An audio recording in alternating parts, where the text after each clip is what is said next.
ಬೆಂಗಳೂರು ಜನ ನೀವೆಲ್ಲ ಓಡಾಡೋ ಮತ್ತೊಂದು ಫೇಮಸ್ ಆದ ಜಾಗ ಯಾವ್ದೇಳಿ? ದಾಬಸ್ಪೇಟೆ. ಬೆಂಗಳೂರು, ತುಮಕೂರು, ಚಿತ್ರದುರ್ಗ, ಹಂಪೆ, ಹುಬ್ಳಿ, ಧಾರವಾಡ, ನೀವೆಲ್ಲಿಗೆ ಹೋದ್ರು ದಾಬಸ್ಪೇಟೆ ಮೇಲೆ ಇಲ್ವೇನ್ರಿ ಹೋಗೋದು? ಅದು ದಾಬಸ್ಪೇಟೆ ಇಲ್ಲ, ಡಾಬ್ಸ್ಪೇಟ್.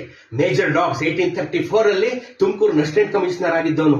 NH ಮಾಡಿದವನು ಅವನೇನೆ, NH4 ಮಾಡಿದವನು ಅವನೇನೆ. ಬೆಂಗಳೂರು ಪೂನಾ ಹೈವೇ ಮಾಡಿದ್ದು ಇವನೇನೆ, ಮೇಜರ್ ಡಾಬ್ಸ್. 209 ಕಿಲೋಮೀಟರ್ ಮಾಡಿದ 14 ಕಲ್ಲುವರ್ಟುಗಳನ್ನು ಕಟ್ಟಿ 209 ಕಿಲೋಮೀಟರ್ ಹೈವೇ ಶುರು ಮಾಡಿದಂತ ಪುಣ್ಯಾತ್ಮ ಮೇಜರ್ ಡಾಬ್ಸ್.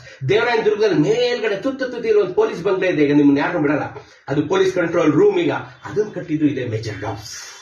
ಅದ್ಭುತವಾದಂತ ಅಸಿಸ್ಟೆಂಟ್ ಕಮಿಷನರ್ ಆಗಿದ್ದ, ಅತ್ಯಂತ ದೊಡ್ಡ ಪರೋಪಕಾರ ಕೆಲಸಗಳನ್ನ ಮಾಡ್ದ ಅಂತ ಹೇಳಿ ಮಹಾರಾಜರು ಅವನ ಹೆಸರನ್ನ ಊರಿಗಿಟ್ರು. ಆ ಊರಿನ ಮುಂಚಿನ ಹೆಸರು ಸೋಂಪುರ ಅಂತ ಇತ್ತು. ಆ ಸೋಂಪುರವನ್ನು ತೆಗೆದು ಡಾಬ್ಸ್ಪೇಟ್ ಅಂತ ಇಟ್ರು. ಕ್ಲೋಸ್ಪೇಟ್, ಡಾಬ್ಸ್ಪೇಟ್, ರಿಪನ್ಪೇಟ್ ಎಲ್ಲ ಬ್ರಿಟಿಷರ್ ಹೆಸರುಗಳು. ಡಾಬ್ಸ್ಪೇಟ್ ಇವತ್ತು ನಂಬಾಯಲ್ಲಿ ದಾಬಸ್ಪೇಟೆ ಆಗಿದೆ. ಆದ್ರೆ ಅಲ್ಲಿ ನೋಡಿ, ಡಾಬ್ಸ್ಪೇಟ್ ರೈಲ್ವೆ ಸ್ಟೇಷನ್ ಕರೆಕ್ಟ್ ಆಗಿ ಡಾಬ್ಸ್ಪೇಟ್ ಅಂತ ಹಾಕಿದ್ದಾರೆ.